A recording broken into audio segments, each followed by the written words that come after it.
Con Daniele Bianchi, una Sassari Calcio Latte reduce da una sconfitta, peraltro contro una delle squadre che è nel novero delle papabili per il salto di promozione. Passami l'espressione, è molto presto, però insomma, bisogna tuffarsi subito in quello che è lo spirito di questo campionato, mi pare livellato decisamente verso l'alto. Sì, domenica siamo tornati con 0 punti, però con la consapevolezza di aver fatto comunque un'ottima partita sotto il punto di vista della prestazione complessiva. Quindi questo è comunque un mattoncino per costruire poi il percorso di questo campionato che comunque sino a maggio ci terrà sempre lì sul pezzo. Ripeto, siamo tornati con 0 punti, però c'è già grande voglia almeno di riconfermare la prestazione, perché comunque il percorso è quello giusto. Una chimica di squadra che è necessaria o ha necessità di tempo, ecco, la cosa è questa. Si vince dalle parole del mister, si vince anche dalla vostra voglia, perché? Perché chiaramente avete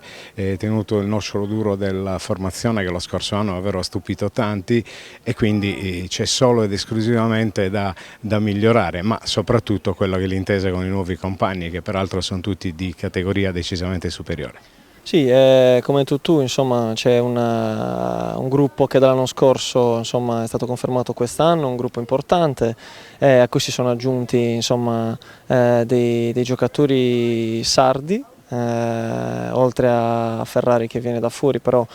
io parlo anche degli over, insomma, è stato aggiunto con dei giocatori importanti che tutti già conosciamo, e personalmente sono molto felice di poter giocare insieme a loro. Non c'è stato neanche questo grande problema per quanto riguarda l'amalgama di nuovi, perché c'è grande voglia di stare insieme, c'è grande voglia di ottenere dei miglioramenti tutti insieme per arrivare alla fine del campionato e divertirci come l'anno scorso. Daniele, tornando a domenica, praticamente arriva una neopromossa che però ha fatto già vedere sul campo che può stare in questa categoria. L'entusiasmo, la voglia insomma di mettersi anche alla ribalta. E comunque a guardare la classifica, effettivamente è una classifica un pochino strana, ancora non, dopo 2 giornate è chiaro che è presto, però le cosiddette corazzate, insomma, a parte qualche breve lampo, ancora non sono venute fuori. Ma sì, ancora non è chiaro che è prematuro vedere la classifica, anche perché sicuramente ci vorranno almeno una decina di giornate, almeno per avere una prima scrematura, ma